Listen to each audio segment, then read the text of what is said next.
Let's go ahead and talk about partnership changes. Now, of course, you would expect that over time, the composition of the partnership would change. New partners come in, existing partners retire. How do we account for these changes in the composition of the partnership? And first, let's go ahead and talk about adding a new partner. Okay, let's go ahead and assume that we have the Alan, Bob, and Chuck partnership. Now, Alan, Bob, and Chuck share profits and losses in a 3 to 2 to 5 ratio, and they have the following capital balances. Alan has a capital balance of $200,000, Bob has a capital balance of $250,000, Chuck has a capital balance of $450,000 for a total of $900,000. Those numbers in parentheses, the 30%, 20%, and 50%, are the profit shares that each partner gets. So again, they share profits and losses in a 3 to 2 to 5 ratio, or 30% for Alan, 20% for Bob, and 50% for Chuck. Now let's go and assume that Don wants to enter the partnership. And in the first scenario, let's assume that Don pays Alan $500,000 for his ownership share. So this is going to be a transaction between Don and Alan. Don is going to take his checkbook, write a $500,000 check, and give it to Alan. Alan will then wander off to Tahiti to live out his days. There is no transaction with the partnership as an economic entity. Don isn't giving any money to the partnership isn't giving any money to Alan. Again, this is a transaction between Don and Alan. All that's required on the books of the partnership is to rename or reassign Alan's capital account. So we're going to go ahead and take Alan's capital and go ahead and give that to Don. So Don will now have a $200,000 capital balance, and we take away Alan's $200,000 capital balance. Now, partnerships have what's referred to as a mutual agency relationship.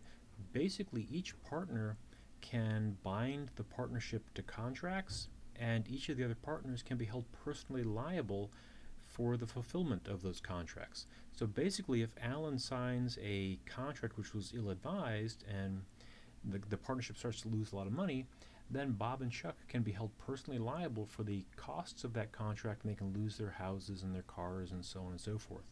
So although Alan can assign his ownership stake and can assign his rights to receive the appropriate share of profits to Don, the new partner, he can't assign the decision-making authority. He can't make it so that Don has agency within the partnership and can act on behalf of the partnership.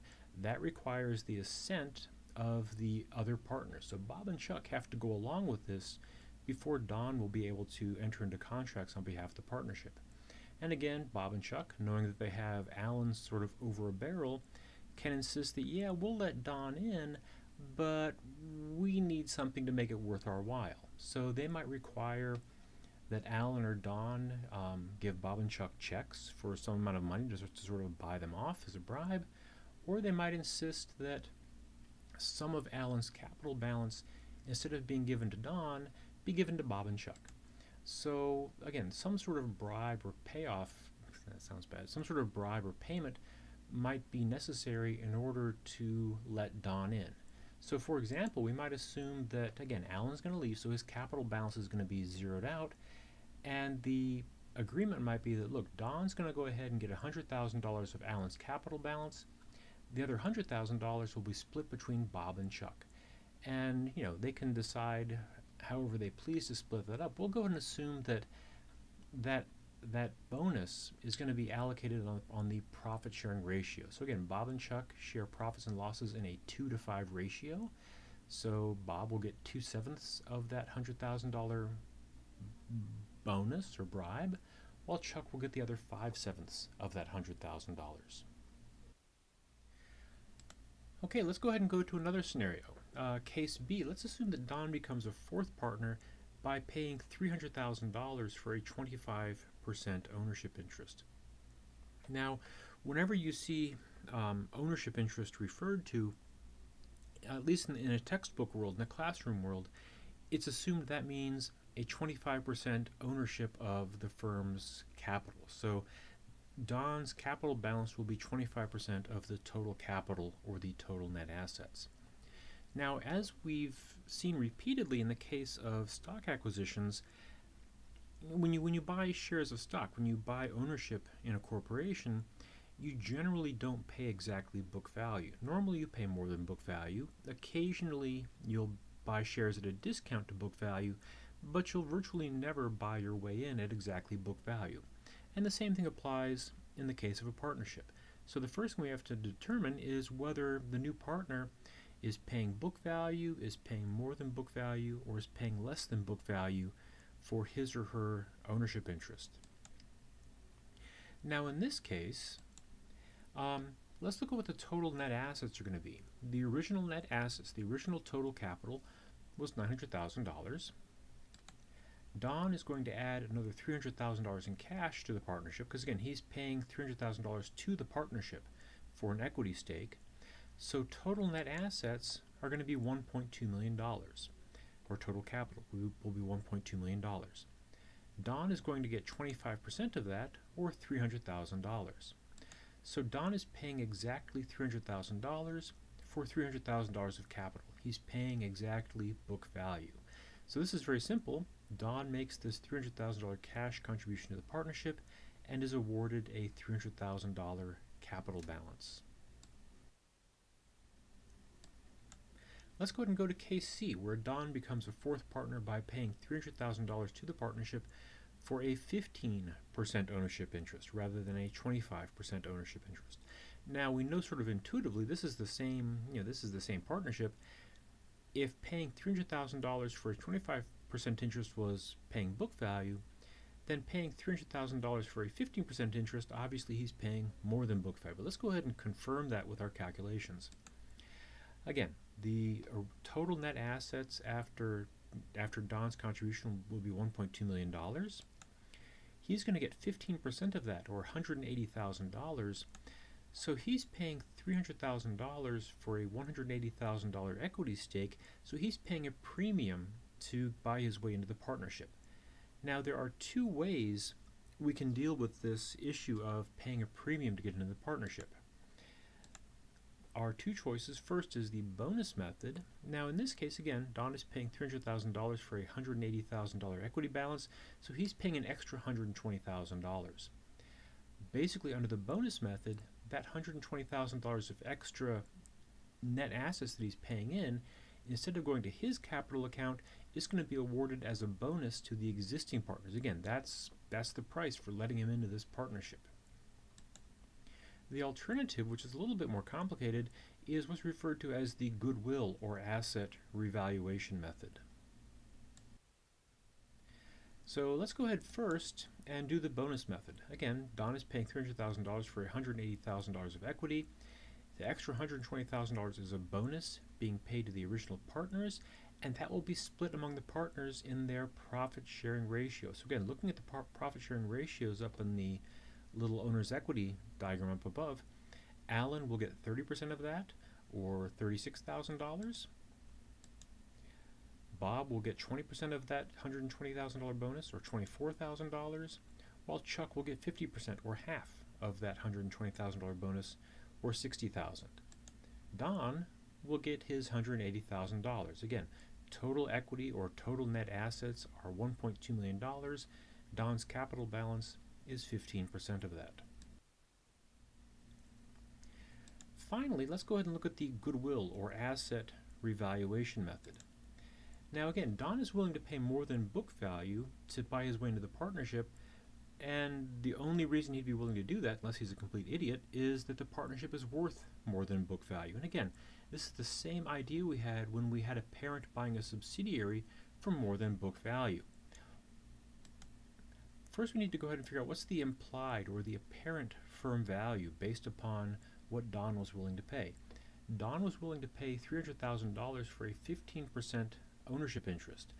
That means that the implied or apparent firm value is $2 million.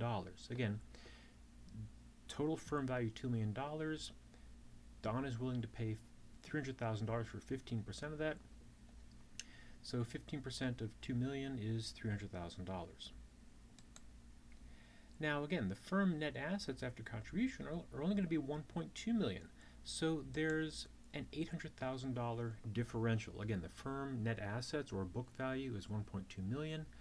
The apparent fair value of the partnership is $2 million. So there's this extra $800,000 in value. Now, again, as was the case when we were talking about consolidations, this additional $800,000 differential, that may be due to some combination of misvalued assets or liabilities, and or it's due to goodwill. This $800,000 of goodwill or additional asset value is going to accrue to the existing or the pre-existing partners. It was created while they were the owners. So if there is an $800,000 increase in the value of the firm, that should be owned by the people who owned the firm while that increase in value took place.